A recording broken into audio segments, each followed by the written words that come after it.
सो आज हम ले रहे हैं फिर से एक केस बेस्ड क्वेश्चन, और ये केस बेस्ड क्वेश्चन की जो मैंने सीरीज चलाई है उन्हीं में से एक क्वेश्चन है।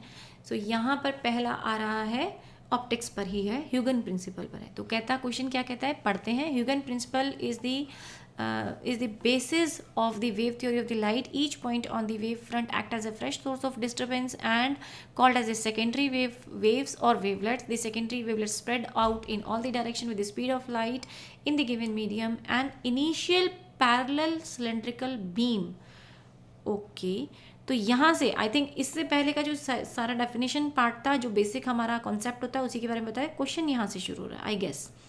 N initially parallel cylindrical beam travels in a medium of refractive index this much. तो भाई इन्होंने रिफ्रैक्टिव इंडेक्स दे दिया है कि म्यू क्या था, mu not plus mu 2 into I है। तो यहाँ पे ठीक से नहीं दिख रहा था क्योंकि सफिक्स प्रीफिक्स जो है कुछ पता नहीं चल रहे थे, मैंने इसको अलग से लिख लिया। आई क्या चीज़ है, म्यू नॉट एंड म्यू 2 क्या है, they are positive constant. So mu not mu 2 constant है सिर्फ, and I is the intensity of light. I intensity है, the intensity of light decreases with increase in radius. तो इसका मतलब radius बढ़ने से, तो अगर पहला क्या बोल रहा है सिलेंड्रिकल, तो अगर कोई पहला सोर्स आपका कोई ऐसा होगा, बीम लाइट की लाइन होगा, तो सिलेंड्रिकल आपको वेव फ्रंट्स मिल रहे होंगे। जैसे जैसे रेडियस बढ़ता चला जाएगा इंटेंसिटी डिक्रीज होती चली जाएगी। वो कह रहा है कि अगर कोई यहाँ था, फिर आगे था, फिर आगे था, फिर आगे था, तो जैसे जैसे दूर जाते गए आर इंक्रीज हुआ और इंटेंसिटी घट गई। इसमें से एक और चीज़ पता चली, अगर इंटेंसिटी घट रही है तो यानी म्यू भी घट रहा है, पर हम किसे कहाँ यूज़ करेंगे देखेंगे आगे क्वेश्चंस में क्या आ रहा है। The initial shape of the wave front of the beam is. अच्छा जी, सबसे पहला क्वेश्चन पूछ रहा है कि इनिशियल जो वेव फ्रंट होगा उसकी शेप कैसी होगी, प्लेनर होगी, कॉन्वेक्स होगी, कॉनकेव होगी। सी ऑप्शन इज कॉनकेव, और डी कहता है convex near the axis and concave near the periphery. तो ऑप्शन इनमें से आपका बनता है ए, फर्स्ट ए ऑप्शन बनेगा, क्योंकि जो लाइट रेडिएशन है, इसने बोला initial parallel cylindrical beam travels. पहली बात तो पैरेलल होगी, सिलेंड्रिकल होगी, तो अब आप जब फार ऑफ पॉइंट से यहाँ से देखोगे तो आपको प्लेन ही दिखाई दे रही है। आप टॉप का फ्रंट का ऑब्जर्वर तो एक ही पॉइंट पे होगा, तो उसको सिर्फ यही चीज़ें दिखाई दे रही हैं, उसको प्लेन ही ऑब्जर्व हो रहा है, उसको नहीं ऑब्जर्व हो रहा कि वो सिलेंड्रिकल बनी या कैसी बनी। उसके लिए वो लाइट सोर्स आती हुई सिर्फ पैरेलल दिखाई दे रही है उसको, और यहाँ लिखा भी है इस बात को, इनिशियली पैरेलल सिलेंड्रिकल बीम। तो यानी अगर आपका कोई सिलेंड्रिकल ये दिख रही हैं, ये देखो सेकंड फिगर में दिख रही हैं, तो भले ही सिलेंड्रिकल है लेकिन ऑब्जर्वर को वो स्ट्रेट लाइन की तरह ही नज़र आएंगी, तो उसके लिए क्या है, वो पैरेलल बीम है, प्लेनर बीम है, प्लेन की तरह उसको नज़र आ रही हैं वो। ठीक है, अगला क्वेश्चन तो इसका हो गया ऑप्शन ए। अगला क्वेश्चन देखते हैं। अकॉर्डिंग टू द ह्यूगन principle the surface of constant phase is, तो called an optical ray, called a wave और कॉल्ड अ वेव फ्रंट। तो ये तो क्लियर है, जहाँ पर कांस्टेंट फेज होगा वो क्या कहलाता है, वेव फ्रंट कहलाता है। Okay, let us now understand question number third. As the beam enters the medium it will travel in this as a cylinder beam, diverge, converge और डाइवर्ज नियर द एक्सिस। तो अभी देखिए इसको समझते हैं हम। क्वेश्चन नंबर पार्ट 3 है ये, और इसके अंदर अभी एक ऊपर एक इक्वेशन भी दिया हुआ था, उसमें आपको क्लियरली मेंशन किया कि मीडियम जो होता है वो क्या करता है, मीडियम 1 प्लस मीडियम 2 जो भी है इनटू इंटेंसिटी। तो जैसे जैसे इंटेंसिटी आप जैसे जैसे दूर जाते जाओगे, आई जो है वो विद रेडियस डिक्रीज़ करेगा, तो इंटेंसिटी घट जाएगी अगर आपकी रेडियस इंक्रीज़ करती है। तो अगर मैं यहाँ पे एक सिलेंड्रिकल सरफेस मान रही हूँ, ये एक सिलेंड्रिकल सरफेस है और यहाँ एक सोर्स था, यानी पॉइंट सोर्स था या ट्यूब थी, जिसको आप एक सिलेंड्रिकल प्लेन सिलेंड्रिकल सरफेस माना हुआ है इन्होंने।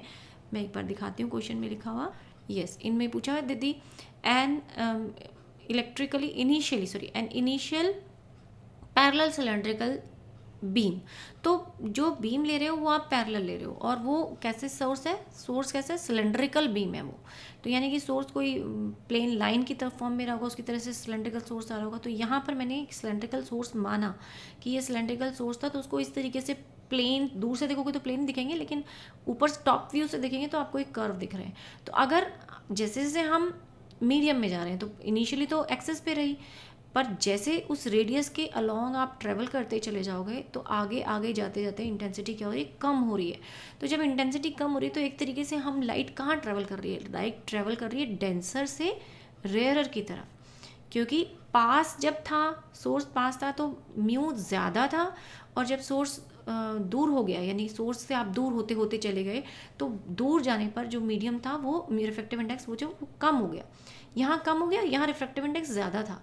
तो क्या हो रहा है कि आप डेंसर से एक तरीके से रेयरर की तरफ जाए, तो लाइट जब डेंसर से रेयरर में जाती है तो away from the normal bend हो जाती है। तो यहाँ पर हम ये कहेंगे जो सीधी जा रही थी वो क्या हो जाएगी, अपने पाथ से बेंड हो जाएगी, और आपको ऐसा लगेगा कहीं पर सारी रेडिएशन जो है वो बेंड हो जाएंगे फ्रॉम द नॉर्मल, एंड वो कन्वर्ज होती हुई दिखाई देंगी। तो आंसर इसका क्या आना चाहिए, कन्वर्ज, कि they should appear as if they are converging. Next question को समझ लेते हैं, इसको थोड़ा मैं ऊपर ड्रैग करती हूँ। A plane wave front of light, one incident on the thin convex lens and another on the refracting face of the thin prism.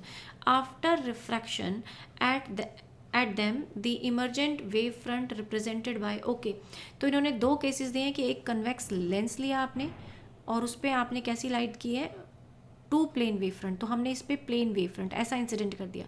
जब इससे बाहर निकलेंगे, इस कन्वेक्स लेंस से आप बाहर निकलोगे, फोर्थ केस है, तो आपका जो शेप होना चाहिए वो कुछ इस तरीके का हो जाएगा, ठीक है। और अगर आप इसे प्रिज्म पे इंसिडेंट कराते हो, तो अगर प्लेन था तो ये थोड़ा सा अपने पाथ से चेंज हो जाता है, तो लाइट जो है वो कुछ इस तरीके से, क्योंकि डाइवर्ज हो जाते हैं, वो अपने पाथ से बेंड हो जाएगा और इस तरीके का वेव फ्रंट मिलेगा। तो ये देखते हैं कौन सा देता है। पहला बोला इसने स्फेरिकल होगा एंड देन प्लेन होगा, तो आंसर आना चाहिए spherical wave front and plane wave. तो थर्ड यानी सी ऑप्शन जो है वो करेक्ट है इन दी ऑर्डर, क्योंकि पहले कन्वेक्स लेंस की बात हुई है, बाद में प्रिज्म की, तो पहले स्फेरिकल बाद में plane wave. Which of the following phenomena support the wave theory of light. Next question आपका फिफ्थ क्वेश्चन कहता है कौन सा फिनोमिना जो है वो वेव थ्योरी ऑफ लाइट को सपोर्ट करता है। तो देखिए इंटरफेरेंस तो हम पढ़ते ही वेव थ्योरी में है, डिफ्रैक्शन भी हम वेव थ्योरी में पढ़ते हैं, velocity of light in the denser medium is less, ये भी हम वेव थ्योरी में पढ़ते हैं कि वेलोसिटी ऑफ लाइट यानी लॉ ऑफ रिफ्रैक्शन जो है ये हमने ह्यूगन प्रिंसिपल में प्रूव किए हुए हैं। सिर्फ एक स्कैटरिंग जो है वो हम नहीं पढ़ते, तो स्कैटरिंग वन को छोड़ दें तो ये ऑप्शन नंबर सी अगेन आपका करेक्ट होके आता है, यानी सेकेंड, थर्ड और फोर्थ जो है वो पॉसिबल हैं, तो option C is the correct option. तो हो गया ये क्वेश्चन। आज हमारा ये जो टॉपिक हमने कवर करना था, नेक्स्ट क्लास में फिर से एक क्वेश्चन लेंगे।